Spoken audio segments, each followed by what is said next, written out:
Thank you. That concludes general questions. We turn now to First Minister's questions. Question 1 from Jackson Carlow. Presiding officer, all this week and again this morning, the First Minister has set out her one priority for government. No prize for guessing what it is. But let's see how she's getting on this week with the people's priorities. If you're a commuter, the train overseen by the SNP is in chaos. If you live on our islands, the ferry you need to get to the mainland is in dry dock. If you're the parent of a sick child, either the hospital isn't open, or if it is, you may end up with a deadly infection. Is that a record of which she's proud to end the year? First Minister. Well, firstly, the Scottish Government works and will continue to work hard on all of these priorities. When we encounter failures of private companies in commercial contracts, like on the ferries and on the railways, unlike the Conservatives who continue to defend that, we take decisive action. Something that it doesn't at all surprise me that the Conservatives don't like very much. And let me also take the opportunity at this time of year in particular to thank all of those working so hard across our health service, caring for sick children and caring for patients the length and breadth of the country. Let me thank everybody who works in our public services for the sterling job that they do. And when it comes to the record of my government, indeed the relative performances of my party and Jackson Carlow's party, of course, that was put before the Scottish people last week. The Scottish people recorded their verdict, and I think Jackson Carlow knows very well what that was. Jackson Carlow. You know, they don't want your thanks, First Minister. They want the leadership that is so obviously lacking.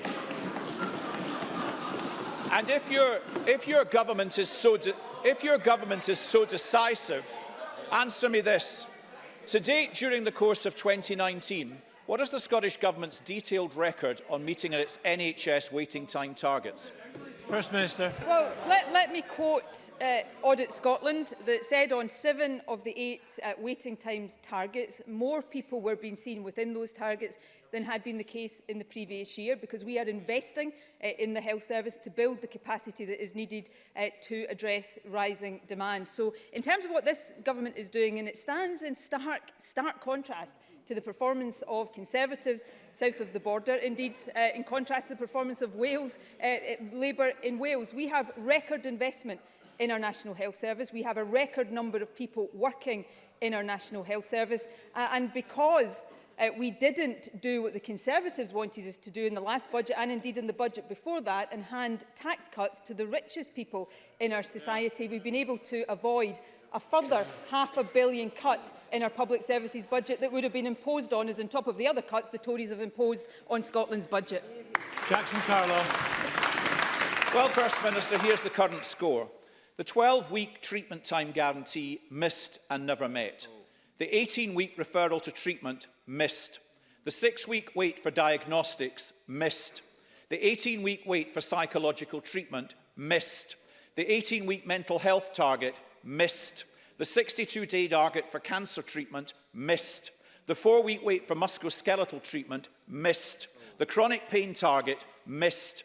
That is your record in 2019, First Minister. When you were showboating before the cameras again this morning, did you not think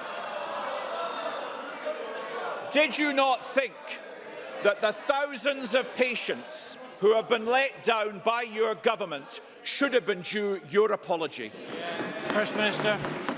Do you know, I'm sure I'm not the only one who is struck by the fact that Jackson Carlow's angry demeanour is always in inverse proportion to his levels of confidence.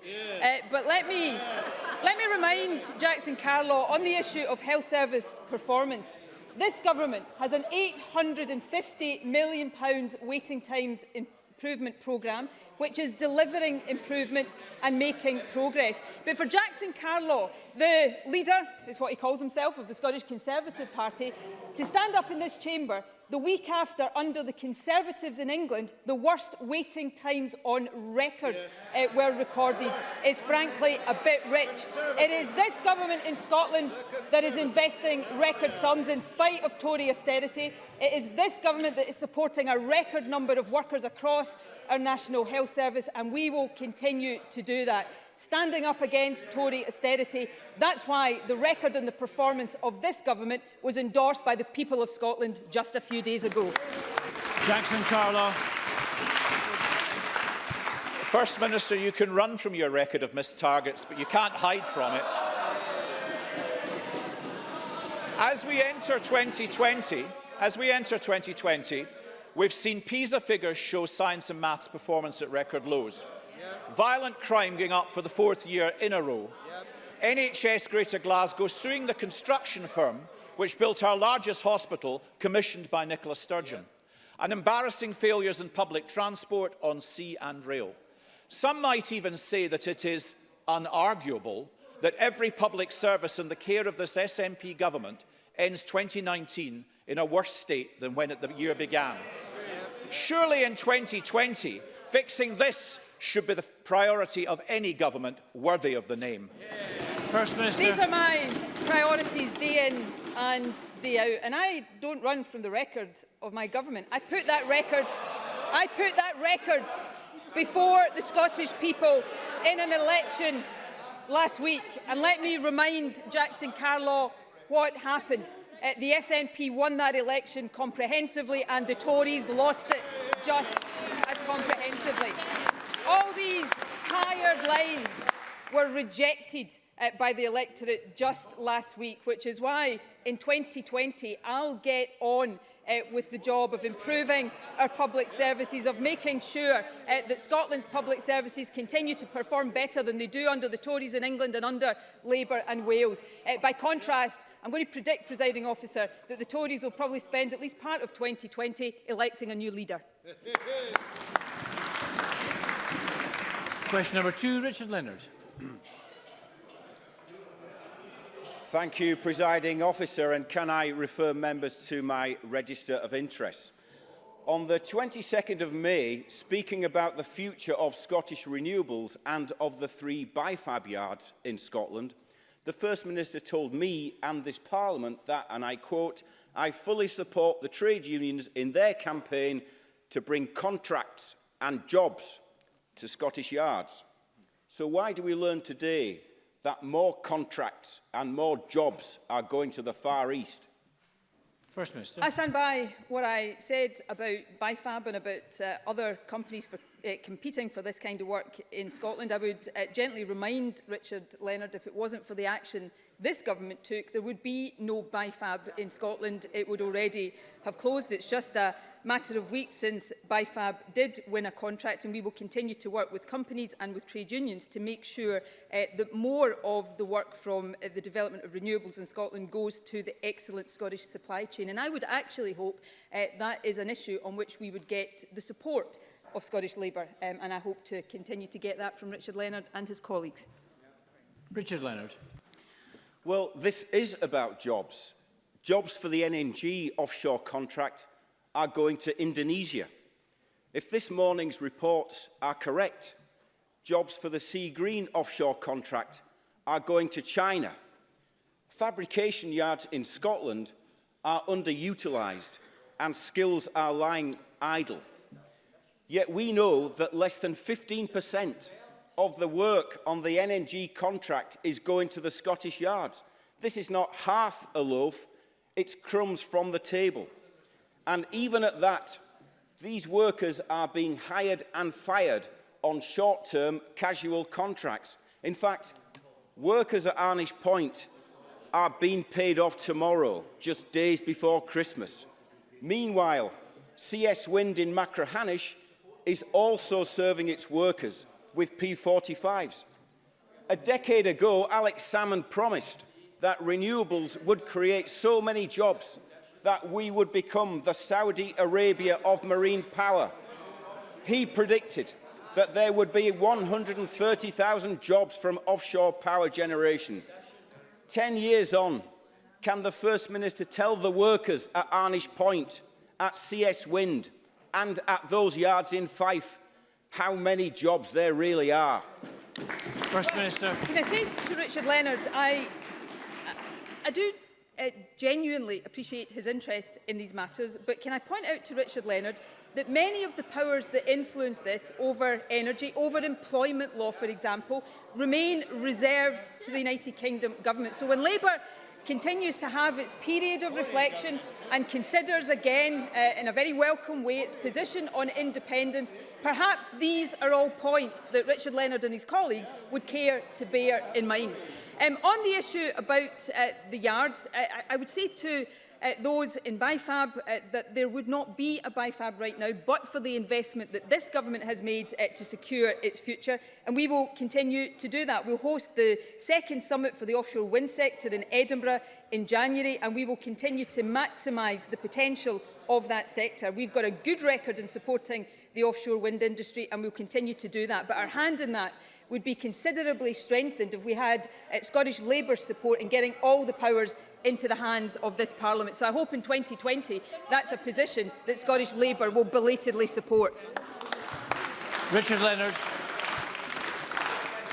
But you are in charge of the licensing of the seabed for offshore wind. You know, in 2012, the SNP reached an agreement with China. It spoke of Scotland as, and I quote, the destination of choice for key areas including renewable energy. In 2016, the SNP government secretly signed a memorandum of understanding with China.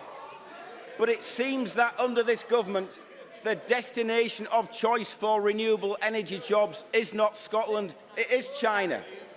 First Minister, why are these companies like EDF and SSE ignoring you? Will you urgently speak to the Chief Executive of SSE today? Will you pick up the phone this afternoon?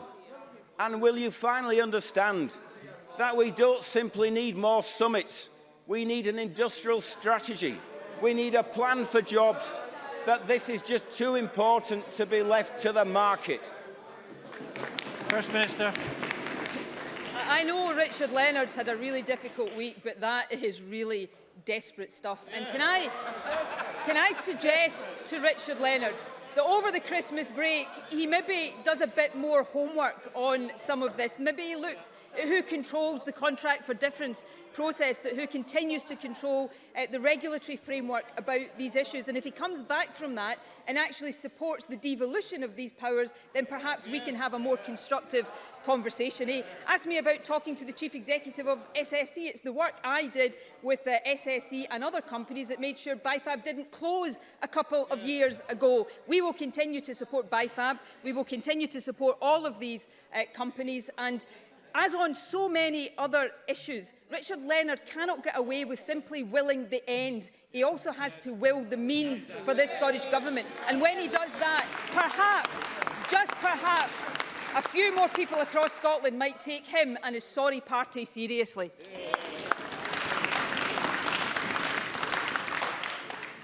Thank you. You have some constituency supplementaries. The first from Shona Robertson. Can I ask the First Minister what the Scottish Government's response is to reports that Dover Fueling Solutions in my constituency have, with little or no notice, terminated the employment contracts of nearly 200 agency workers, understandably devastating many in the run-up to Christmas? Whilst it is a reserve matter, does the First Minister agree that it's time that the employment rights of temporary workers should be reviewed in the light of this kind of practice? First Minister. Yes, I do agree with that, and can I thank Shona Robertson for raising this important constituency issue. This news will obviously come as a blow to the affected agency staff at Dover Fueling Solutions in Dundee, especially at this time of year. I understand that some of the products and services are seasonal, then that is what the company says requires a reduction in temporary staff. PACE have already made contact with the agency and will offer support for any individuals if that should be required. And the Scottish Government, through Scottish Enterprise, continues to provide support to Dover Fueling Solutions to help grow the business with new export markets and products. The Scottish Government is fully committed to ensuring all workers across the country are treated and paid fairly by their employers. In the absence of powers over employment law, which should come to this Parliament but remain reserved to the UK Government, we will continue to do everything we can to promote fair work practices. Liam Kerr, to be followed by Alison Johnson. Thank you, Presiding Officer. First Minister, Amy Lorney was a beautiful, happy 5-year-old who tragically passed away from a brain tumour in September. Her mother, Angela Bain, started a petition to bring in Amy's rule, which she believes, like Ryan's rule in Australia, could prevent others having to go through a similar tragedy. At the beginning of November, Angela wrote to the Health Secretary seeking her thoughts on both the tragic death of poor Amy and her thoughts on Amy's rule. But disappointingly, 6 weeks later, Angela has received no response to that letter.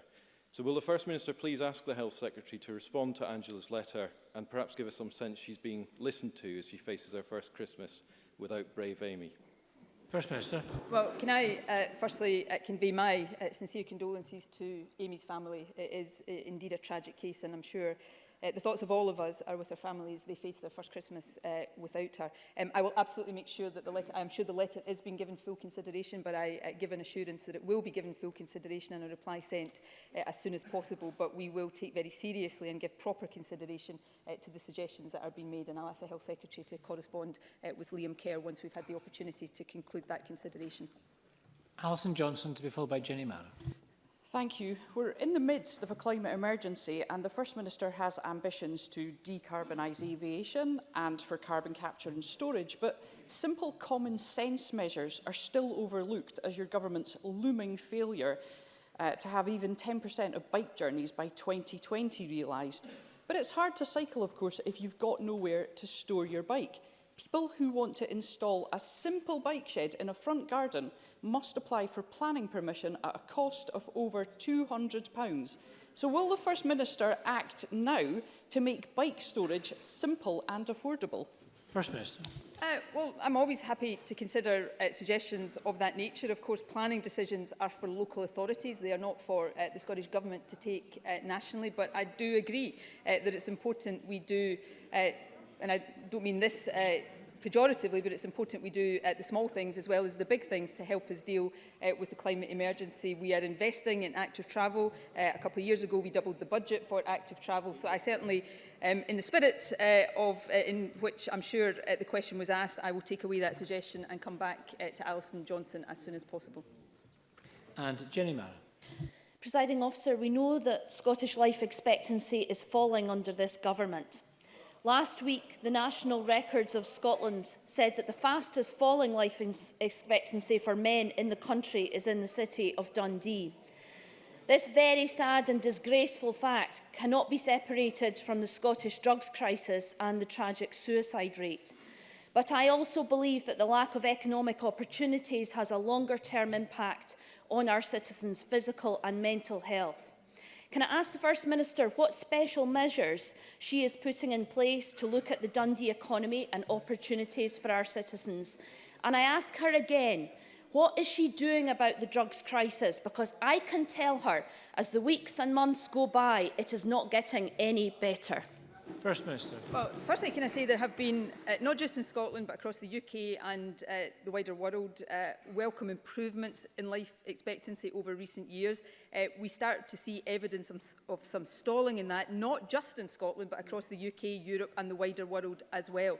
All of us have to address that. That's why we continue to be ambitious in our public health measures, not just around smoking and alcohol, but the task force around drugs deaths is really important, making sure we learn from lived experience there as well. So I hope that we can build consensus across the chamber on some of the action that we want to take in future. In terms of Dundee, I would simply say to Jenny Mara, well, a few words to Jenny Mara, the Michelin investment, the investment from the government in the V&A, the waterfront development. There's no shortage of evidence in Dundee of the investment and the commitment and the confidence that this government has in that great city. Question number 3, Willie Rennie. Chloe Milne is from the East Neuk of Fife. She has a 3-year-old daughter. She was expecting nursery education with flexibility and choice, as promised by the First Minister. But she has been told she can only have 5 half-days, take it or leave it. Does that sound like choice and flexibility to the First Minister? First Minister. Not familiar with the details of the case. On the face of it, no, we would want to have greater flexibility. We are in the latter stages of the transformation of early years education and childcare, which is vastly increasing the hours that parents are entitled to, and also increasing the flexibility. So I'm more than happy to look into the individual case, but on the generality, there is no doubt that because of the investment and the ambition of this government, many more children will benefit from many more hours of flexible, high-quality childcare in the years to come. Willie Rennie. Well, I hope she does, because this was a promise from the First Minister. Chloe said to me this week, "I am really angry about these changes. These sessions are not suitable for anyone who works a full day." But there are other problems with the nursery rollout too. The 2-year-old take-up rate lies between poor and miserable. The graduate recruitment target has been missed, and private nurseries are closing. But it's not just nursery. The Sick Kids Hospital in Edinburgh is still not open. The Queen Elizabeth Hospital has been beset by crisis. Our schools are falling behind in maths and science. The promised jobs in renewables have still not materialised. Homelessness services are broken beyond repair. I notice the SNP backbenches are shouting out their own examples of failure of this government. The cost of the 2 new ferries have doubled, and they're 4 years late. The ScotRail contract has failed, and mental health waiting times for children are their worst ever. The worst ever. This government should be embarrassed. Doesn't the First Minister see that every hour she takes off to hold another press conference at Butte House is another hour wasted in trying to sort out those issues for the people of Scotland? Order. Before the First Minister replies, can I ask the Chamber, that's unacceptable, not to listen to a member ask a question.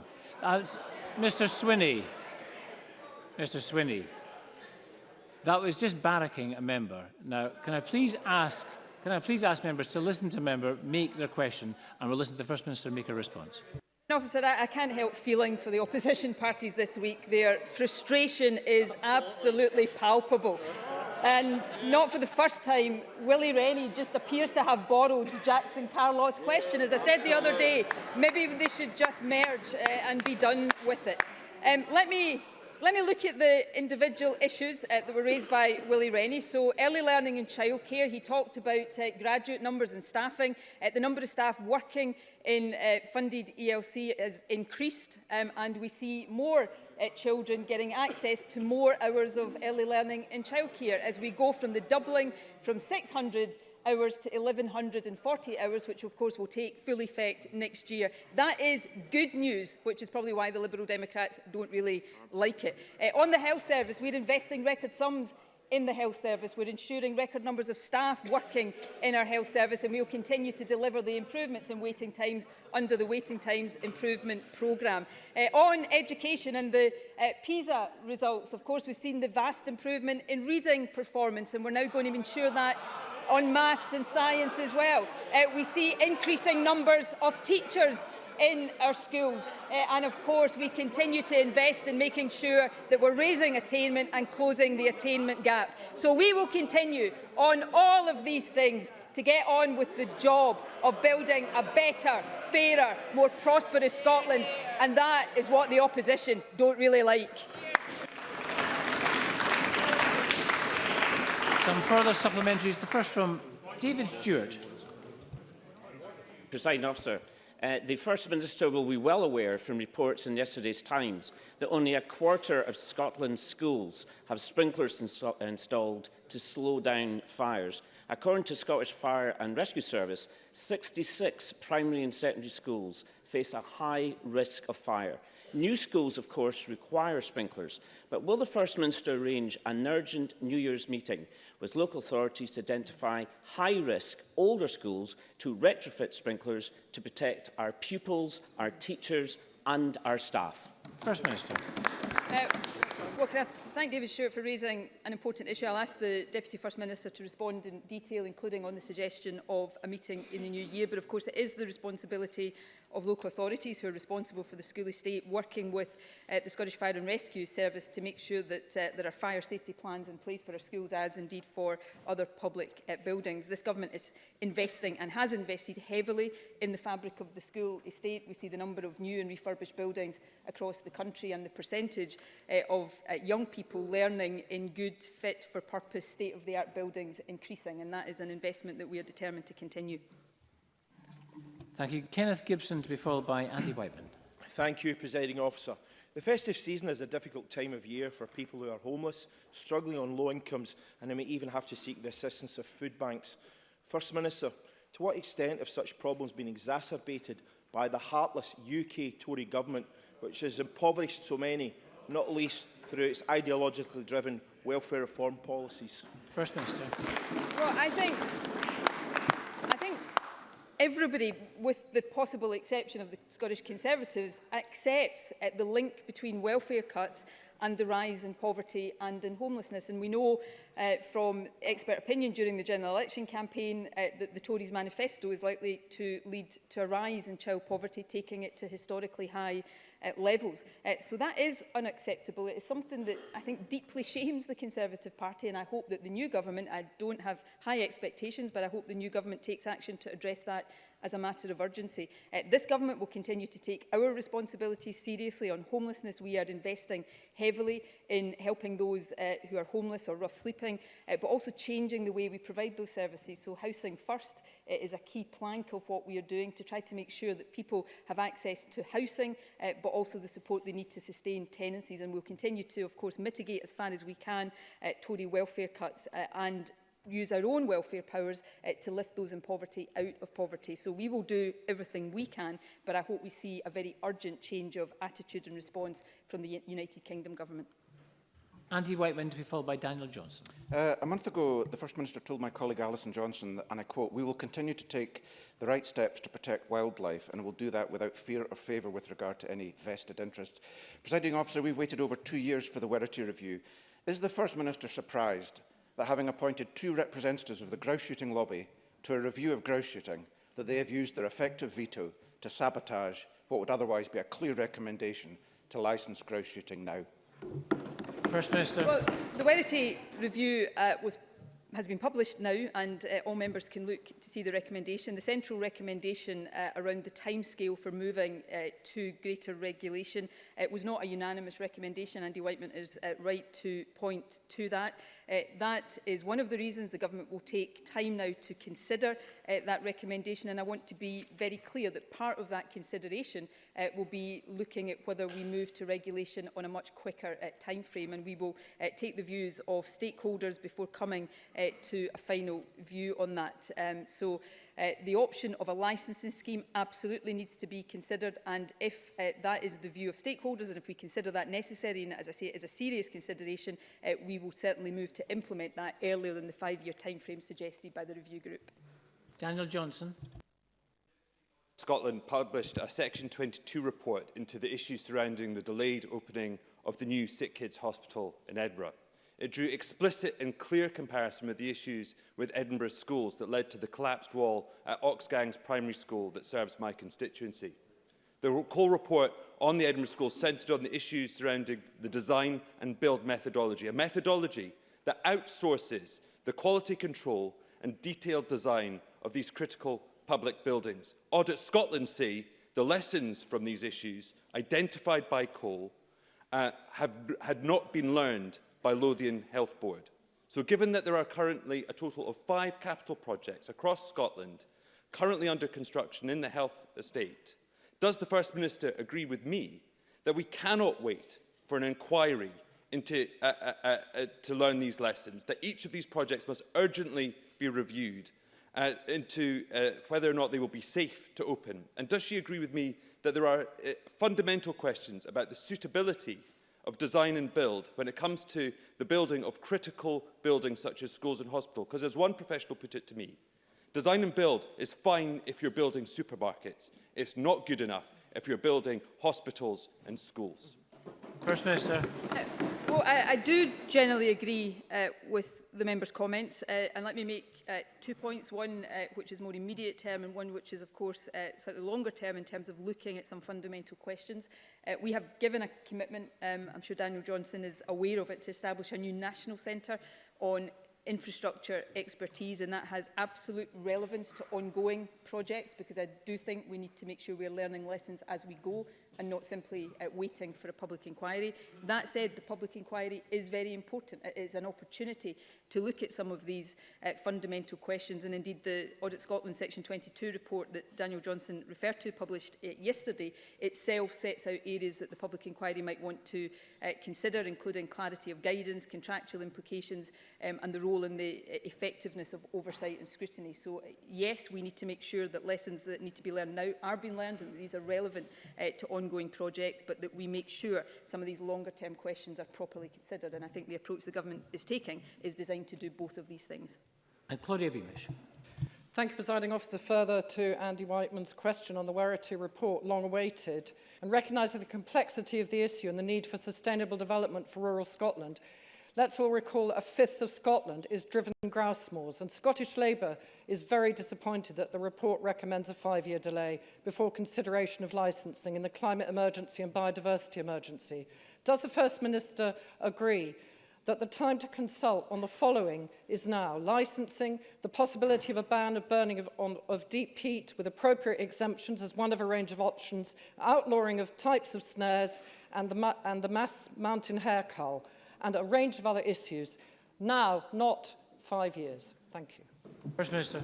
Well, I think I did answer that specific question in response to Andy Whiteman, but I'm happy to do so again. Firstly, the Werity review was independent of government. It has made a set of recommendations. Not all of that was unanimous, and that is something that has already been pointed out. We will give careful consideration to all of the recommendations alongside other evidence before we issue a full response, and we will, as part of that, meet key stakeholders to discuss the findings.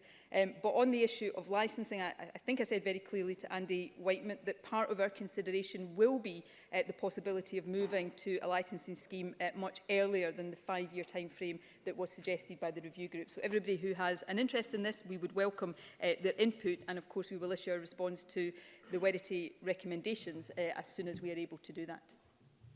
Thank you. Question for Bruce Crawford.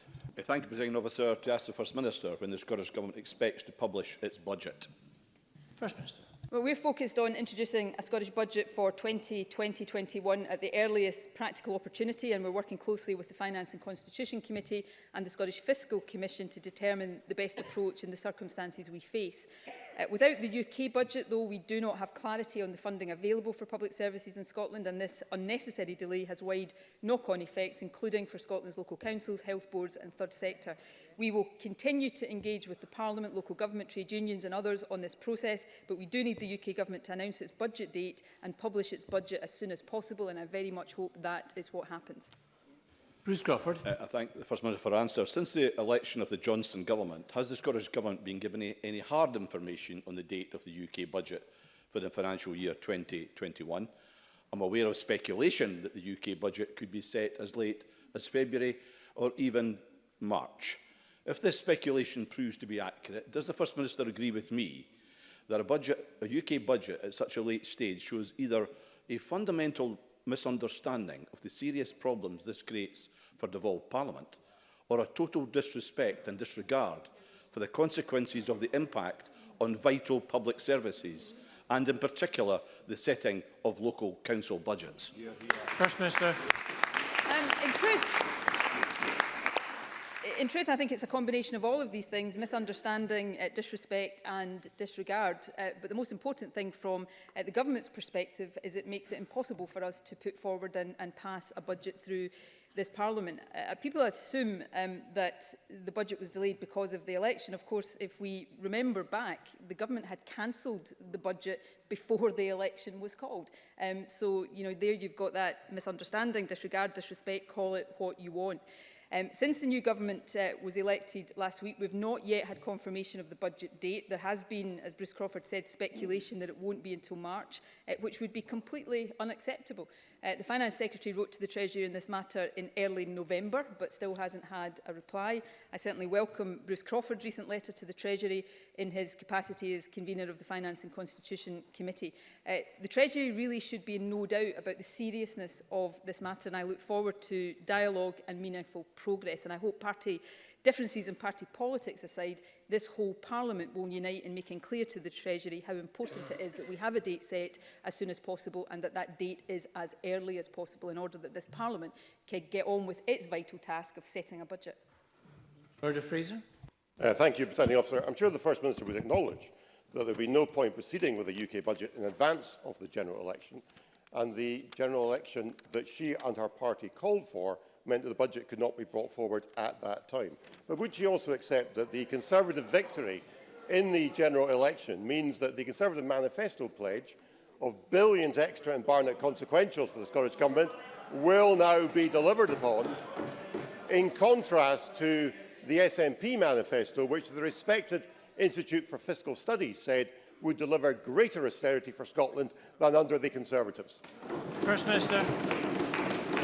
Well, of course, I would remind Murdo Fraser, as I said in response to Bruce Crawford, this myth that it was the election that led to the delay in the budget, that the government had pulled the budget before the election was called. They did it, I seem to recall, in a fit of pique after they lost one of the many votes they lost in the House of Commons. So the UK government was always playing politics with the budget, and that's got to stop. I hope it stops very quickly, and I hope even Murdo Fraser, with his blind loyalty to Boris Johnson and his Tory colleagues, would see how unacceptable it is for this Parliament to be in the position of not being able to present and pass a budget. And as far as the consequentials are concerned, I hope Parliament will understand that I will wait to see the colour of the money before spending it, because we've had promises before from the Tories about extra money for the health service that didn't quite fully materialise. And the last point I would make, Presiding Officer, is this. Our budget next year will be £1.5 billion in real terms lower than it was at the start of the decade. That's the impact of Tory austerity. So it's going to have to go some considerable way to make up that loss that Scotland has suffered because of Conservative government at Westminster, that hopefully is soon coming to an end. Question 5, Michelle Ballantyne. To ask the First Minister what action the Scottish Government is taking to help pupils with additional support needs. First Minister. There's been a significant increase in the number of pupils with additional support needs. The latest statistics show that in 2019 there were 215,897 pupils reported as having additional support needs, which represents 30.9% of all school pupils. That's an increase of 2.2% compared with last year. To support education authorities in their duties under the Additional Support for Learning Act, over this financial year, the Scottish Government will invest an extra £15 million to recruit around 1,000 extra pupil support assistants to work with children with additional support needs. We've also commissioned an independently chaired review on the implementation of additional support for learning, and the findings of that review are expected in early 2020. Ballantyne. Thank you. The First Minister is quite correct. We've had an 82% rise since 2012 in school children that have been identified with additional support needs. And whilst it is encouraging that we are now identifying these issues, organisations like the Scottish Children's Services Coalition and the EAS have highlighted that children requiring support are experiencing frustration and stress as demand for ASN specialists grows. The Scottish Government's own figures suggest that the problem may be getting worse. We have fewer teachers than in 2007, and the number of special needs teachers has fallen year on year since 2013, and spending on ASM pupils has fallen by almost £1,000 per pupil. In the last year, nearly 15,000 children across Scotland have been handed exclusions. And while this is a welcome decrease, the figures highlight that students with additional support needs are 5 times more likely to be excluded than those without. So although this may be the right decision in some cases, does the First Minister recognise that the current framework can disadvantage pupils with ASN? First Minister. Well, these are important issues. I think, firstly, it is important that the additional needs of children are being identified, and I think we should all welcome that. therefore means that we must invest to ensure that those needs can be properly addressed. That's why what I said in my original answer about the extra investment to recruit around 1,000 extra pupil support assistants to work with children with additional needs is so important. We also, of course, see teacher numbers rising. The statistics published just a week or so ago showed teacher numbers had increased for the 4th year in a row. There are now more teachers in our schools than at any time since 2009. And looking again at ASL teachers, they have increased in the most recent years, and all staff supporting pupils with ASN have also increased. So we are investing, supporting local authorities to meet their duties under the legislation. And it's one of the many reasons why this government has and always will opt for investment in public services over the Conservative priority of tax cuts for the wealthiest in our society. Question number 6, Polly McNeill. To ask the First Minister what action the Scottish Government is taking to prevent people with mental health conditions becoming homeless. First Minister. Our mental health strategy aims to ensure that people get the right help at the right time, free from stigma, through a range of actions being rolled out across the country. We continue to work with partners to develop specific support aimed at tackling the risk of homelessness amongst those experiencing mental health difficulties. Scotland, of course, has some of the strongest rights in the world for homeless people, ensuring that those threatened with homelessness are entitled to help from their local authority to secure a stable home. And, of course, we want to go further and end homelessness altogether. We've invested £32.5 million out of our £50 million Ending Homelessness Fund into the delivery of rapid rehousing and Housing First, together with local authorities to support people into settled accommodation. Polly McNeill. The First Minister will be aware that the number of people in Scotland who are citing mental health as a factor in becoming homeless is rising. In fact, in last year, over twice as many people said that they struggle to maintain their accommodation because of a mental health condition. That's compared to 10 years ago.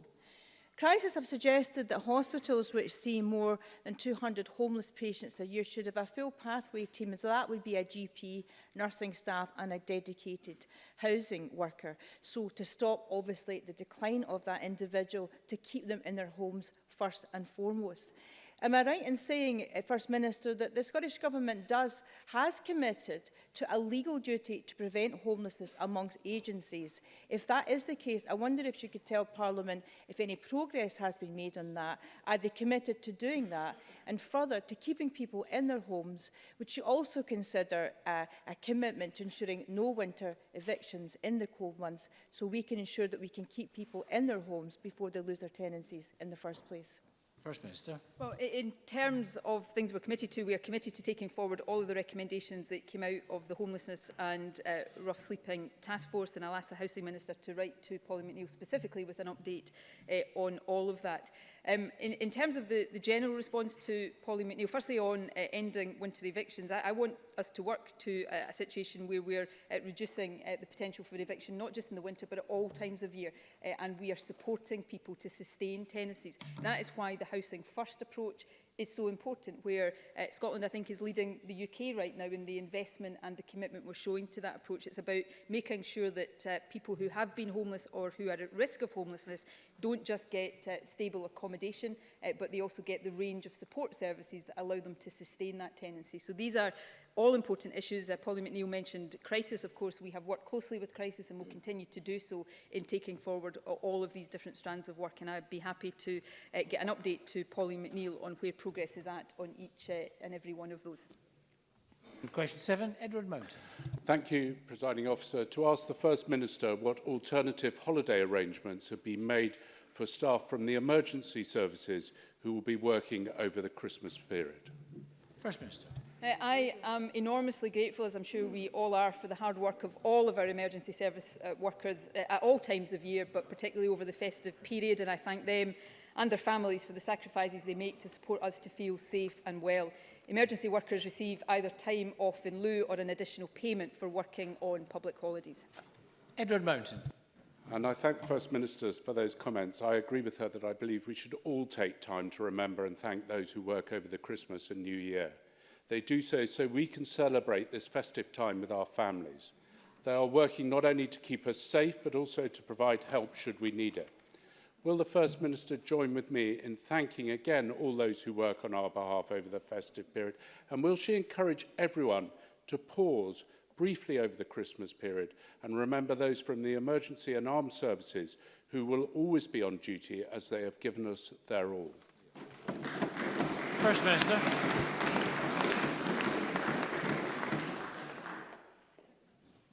Yes, I'm very happy to endorse those comments and that sentiment completely. I would take this opportunity to thank all of those working in our emergency services for what they do all year round, but particularly for the sacrifices that they make at this time of year to keep the rest of us feeling safe, secure and well looked after. So to our nurses, doctors, everybody working in our National Health Service, to our police officers, to our firefighters, to those in the armed forces, my grateful and heartfelt thanks. And I would encourage everybody over this festive period to take that moment to pause and remember the great sacrifices they make on behalf of the rest of us. So let me end, if we are ending, I don't know, Presiding Officer, by wishing all of them a very happy Christmas indeed, by wishing you and all members across the Chamber and all members across the country a very happy Christmas. Thank you very much. That concludes First Minister's questions. There's no members' business, so I'm going to suspend until one... Oh, sorry. Sorry, point of order, Maurice Corrie. Presiding Officer, I realise the excitement of Christmas is nearly upon us, but it was utterly impossible to hear the latter part of Willie Rennie's question and points. Perhaps, Presiding Officer, you might like to invite him Let's hear to Mr. Corrie, repeat please. his question and points again to this chamber now. Thank you, Mr. Corrie. I think the point is very well made. I will excuse members today. I think that they're tired after the election and looking forward to Christmas. We'll resume at 1:45.